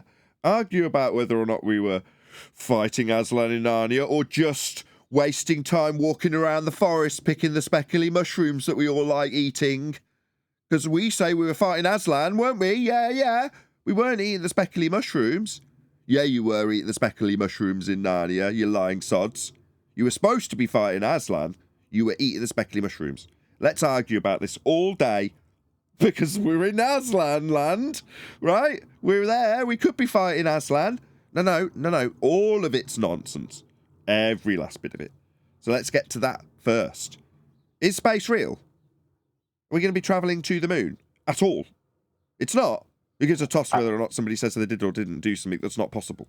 It's not possible. Let's address that first. Obviously, I couldn't agree more. But every once in a while, some people like to dip their toe into Narnia and see what the fighting is about. So if you've got somebody in the Narnia narrative who wants to say, we did go, we didn't go, and then somebody else says, we did go, we didn't go, it's kind of interesting to see how that narrative falls apart. Well, if you can lead how the narrative should be argued about, this sounds like an example of that. Shout out to Rinsler again. It says, the laser beams were actually put a point of the Russian guy's discussion. He wanted verification that they can do it. Right. So in my comment section for From Earth to the Moon with frickin' laser beams, one person in the comment took the bait in the comment section was like, actually, beam divergence is the reason we got a signal back. I'm like, right. So ignore the 5 or 6 renditions of the fact we haven't got a sky vacuum in favour of arguing about how they'd work in the sky vacuum, arguing about how easy it would be to skin Aslan in Narnia.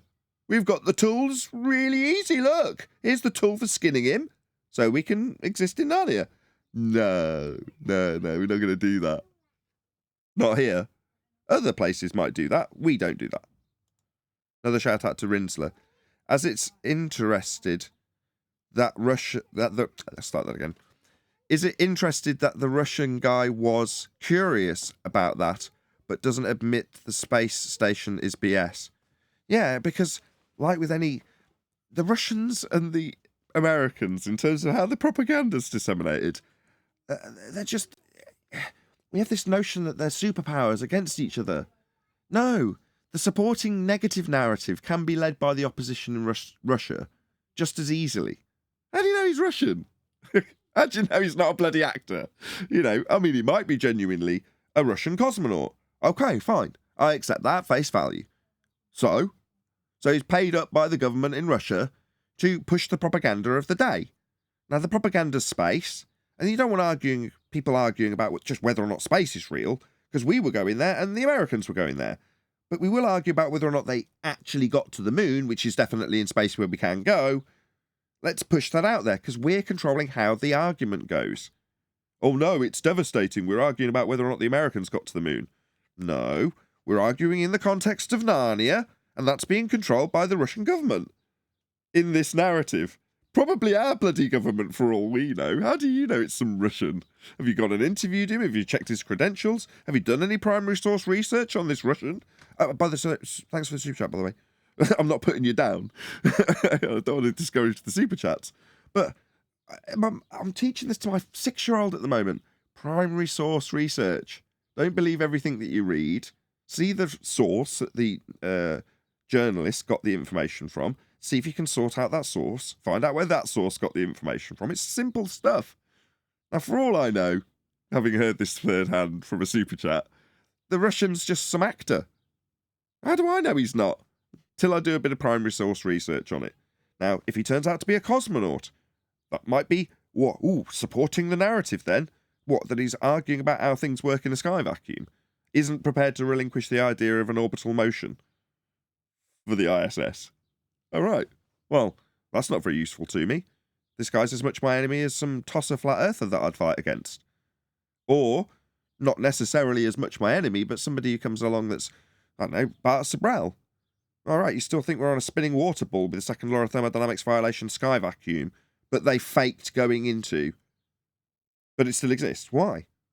All right, well, you choose to believe that bullshit. Well, okay, well, you're as much my enemy if you're going to disseminate that in opposition to me, with natural law on my side, as any glober is.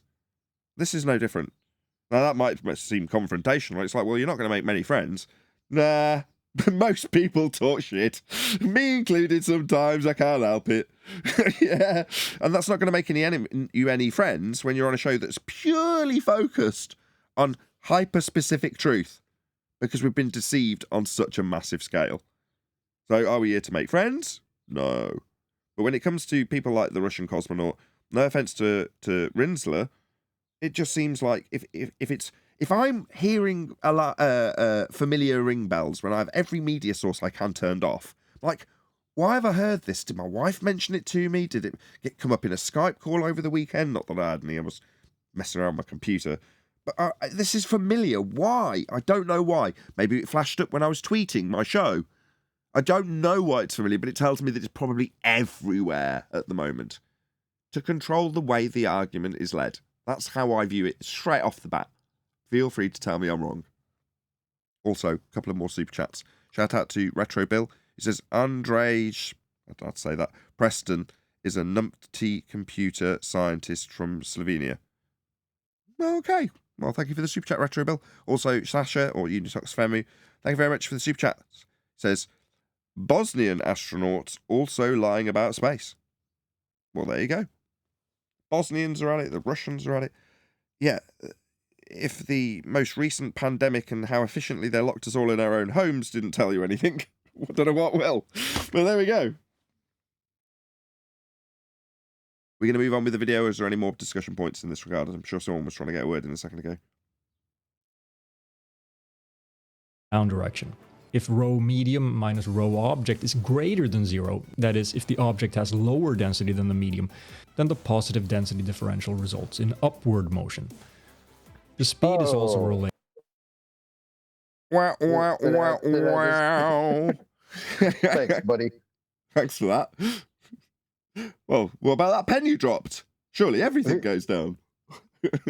See, I knew that's where he was going to go, his little negative pressure, positive, or negative density, positive density. I knew that's where he was going to go.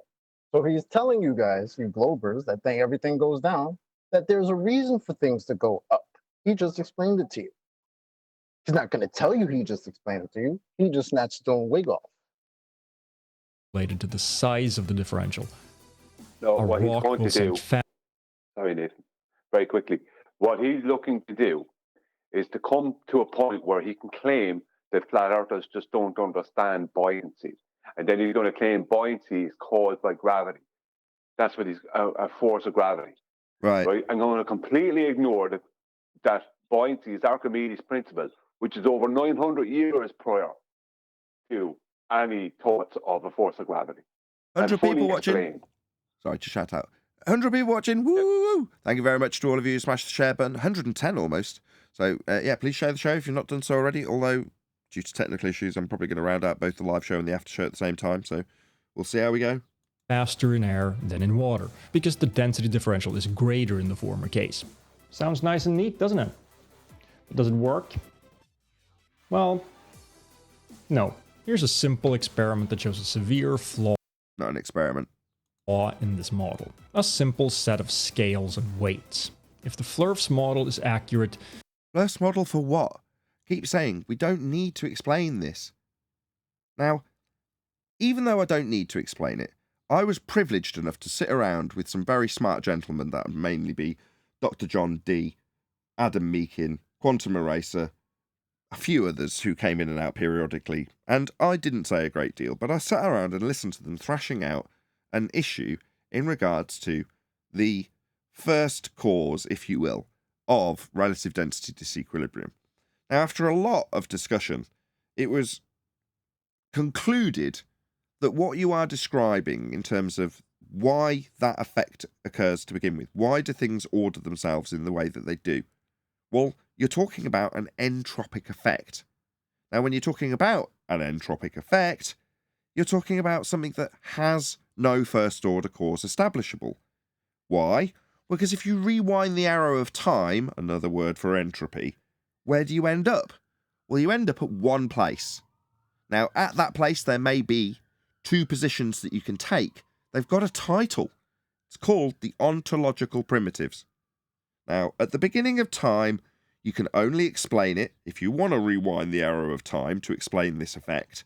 You need to know the first order cause of entropy, the first order cause of the second law of thermodynamics, a law, description only, of nature. Now, laws don't have scientific validity. Immediately shooting down his notion that this is an experiment. You're never going to provide an experiment for an entropic effect because you're trying to rewind the arrow of time to the first causal influencer. Now, if you want us to get into the ontological primitives, those of you in the audience, as we're coming up on the hour mark, then fine. There is a God.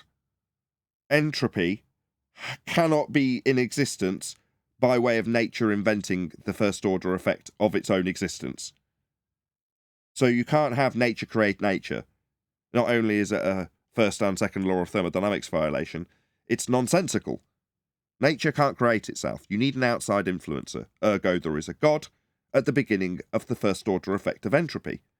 So a second order effect of entropy would be the disequilibrium, things falling down, some things going up. So a second order entropic effect is what we're actually talking about. So although that's made to some people in the audience have sounded reasonably intelligent, none of that's come from my own brain. It's come from people far more intelligent than I who've thrashed it out mentally. But I don't need to explain it. I'm only demonstrating that I can to piss in the face of this being an experiment and point out that he's trying to explain the effect when it comes to entropy. You're never going to do that. Now, as much as I'd love to think that you could eventually do that because it's an effect, you can put it through the scientific method. This isn't that, by the way.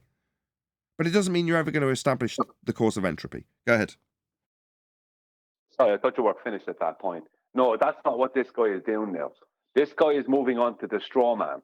And this is the best thing about this is that anyone who's using logical thought would know that this guy, they don't have to be a flat earther.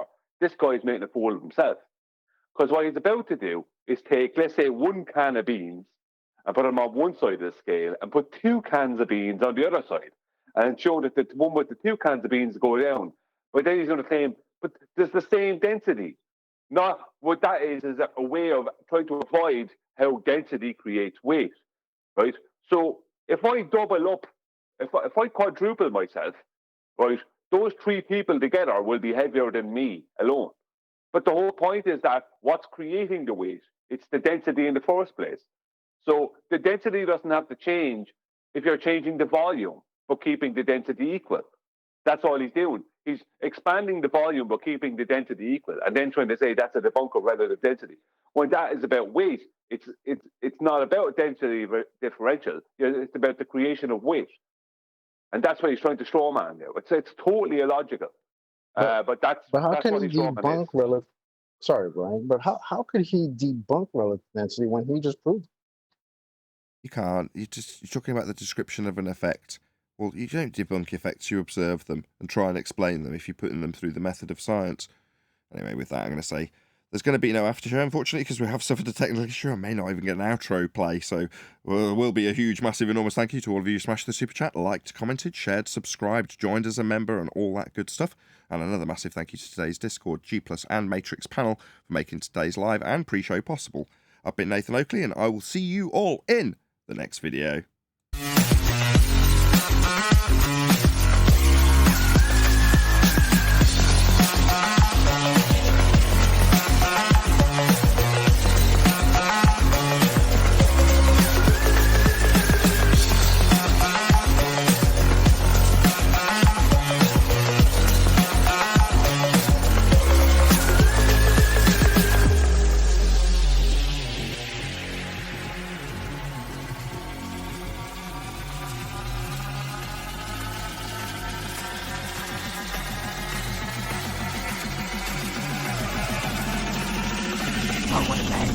What a lovely day!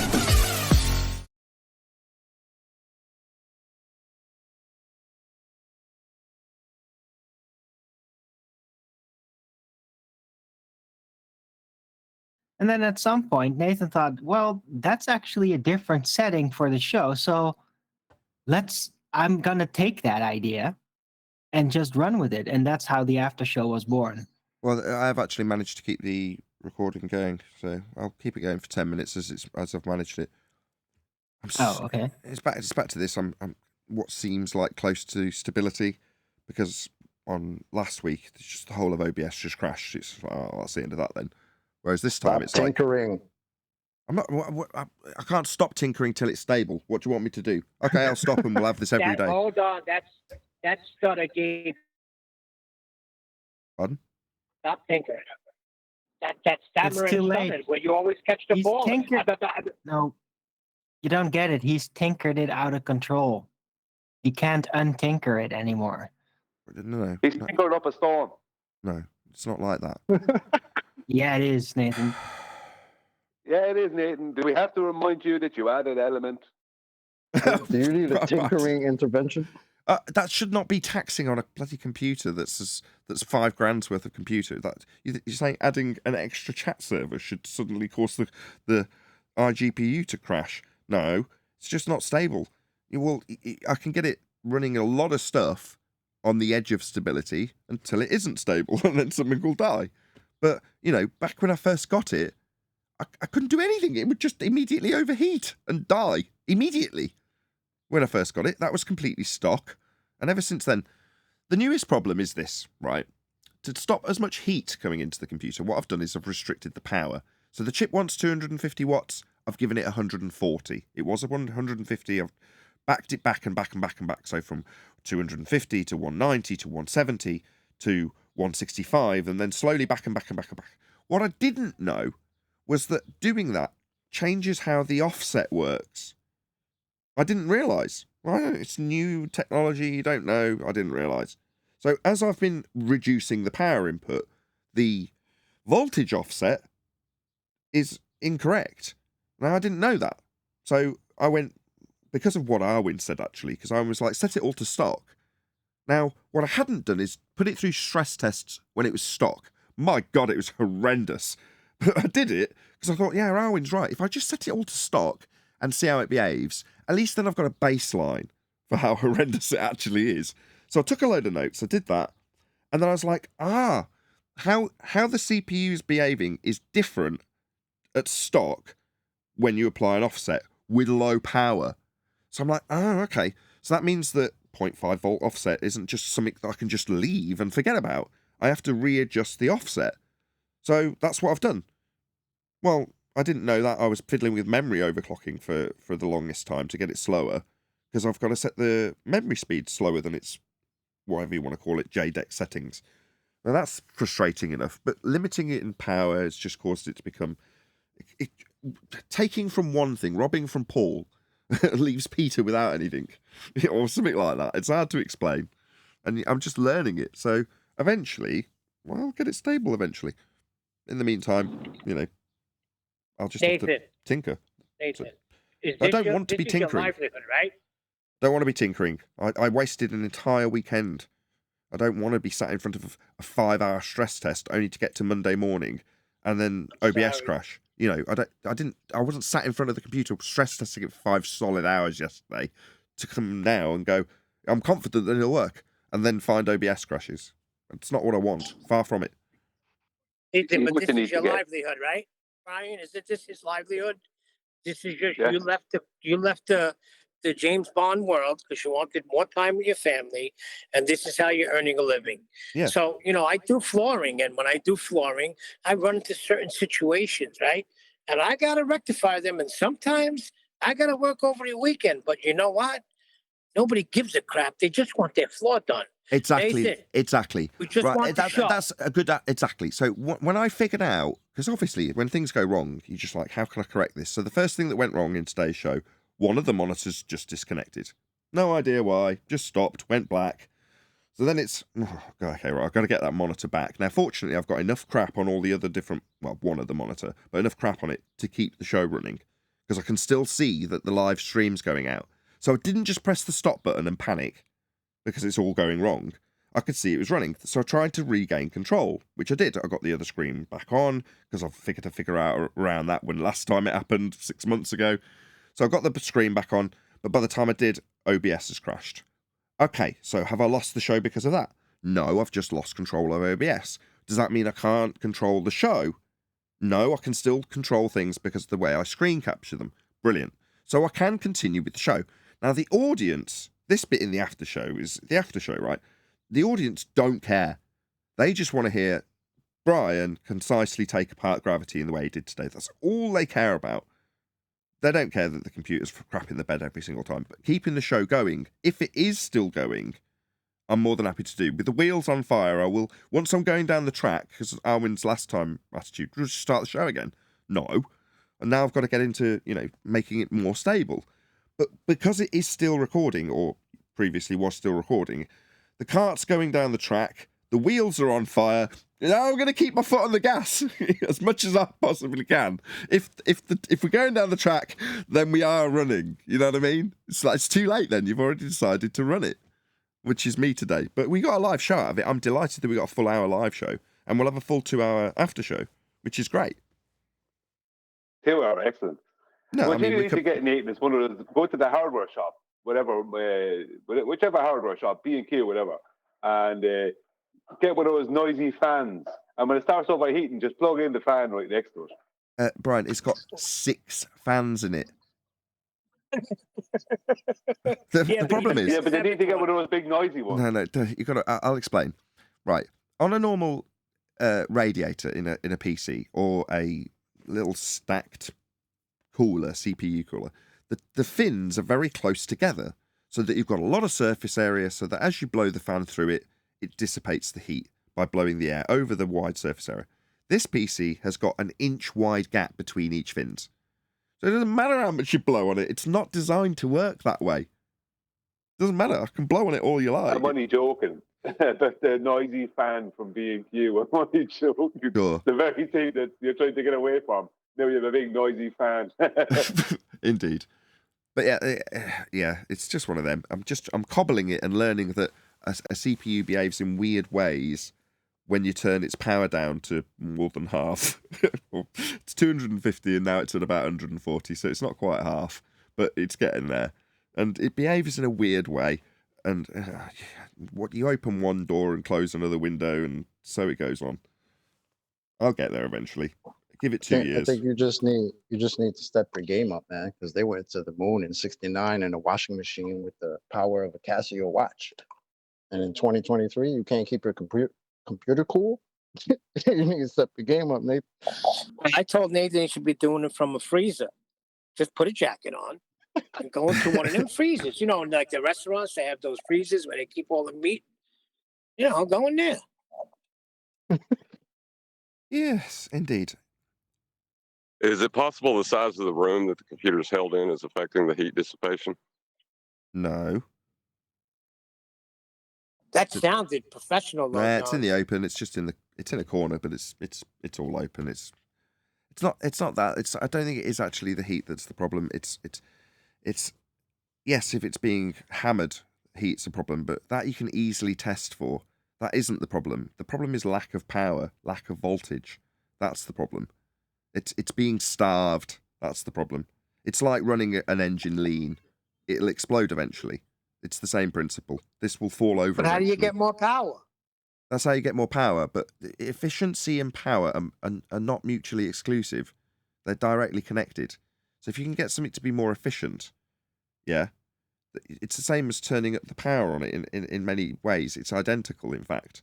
So by me trying to get it to run more efficiently, I said this ages ago, it's the same exact principle as somebody who wants to turbocharge their computer and get it to run faster. Well, I'm applying all of those principles, which is why people are like, stop tinkering, because I say, well, I've overclocked this and I've overclocked that. No, I haven't. Overclocking my RAM, for instance, would be taking it from 6,000 to 7,000, as opposed to desperately trying to get it to work at 5,000. That's different, but the principle of how it works is the same. But I'm turning things down, not up. But to know, it doesn't matter which way you turn the volume control, you need to know how to operate the volume control. So I've got to learn how to overclock, and I couldn't give a toss. I don't want to learn how to overclock. It's irritating, but it's a necessary evil. Now, had I have known when I was like, oh, I'd love a silent PC, that'd be awesome. Yeah. No, you're better off probably with a little bit of noise. How are you supposed to read it? Nathan, let me ask you a question, Nathan. This deals with quantum mechanics. Now, what are quantum mechanics? What have we benefited from quantum mechanics through the Computers. scientific method. So, Semiconductors. so is it computers and stuff? Yeah, various other electrical devices also use semiconductors, but not just computers. So through science, you have more technology. You advance in technology, correct? Yeah. Okay. No, but you have, Just so you know, just so you know, the ideas about semiconductors and heat changing something's resistance and allowing valence electrons to move, that's exclusive of the ether. Just to pick a fight. I was just about to round out. What did you say? Exclusive of the ether? Yeah, what is that all about, John? What do you mean? Rounding out, you said 2 hours. Yeah, we'll have a 2-hour show, meaning the total length of this show will be 2 hours. Oh, that was deceiving, Nathan. I thought we were going to have a 2-hour after yeah, show. that was a small print stuff. Oh. Small print, Oh. yeah. Look, to be fair, my system has actually crashed. We are still going down the track on fire, just to point that out. But by the way, I wasn't here the other day with the guys were talking about the whole excommunication thing, and then Nathan started yelling, and Paula came in like, "You're all right?" I was dying when I heard that the other day. Like, we're getting excommunicated, man. Like, what's that about? People Hold been on. watching way too much John Wick or something. That's what they said. Getting excommunicado. Chocolate, how can we be excommunicated? We were never part of them anyway. Indeed. Right? Indeed. But with that, I'm going to say another huge, massive, enormous thank you to both Discord and G Plus panels for making today's after show possible. And of course, a massive thank you to all of you in either Nathan Oakley 1980 or Nathan Oakley premiering streams. Hopefully smashing the super chat, liking, commenting, sharing, subscribing, joining as a Nathan Oakley 1980 channel member, and all that good stuff. I've been Nathan Oakley, and I will see you all in the next video.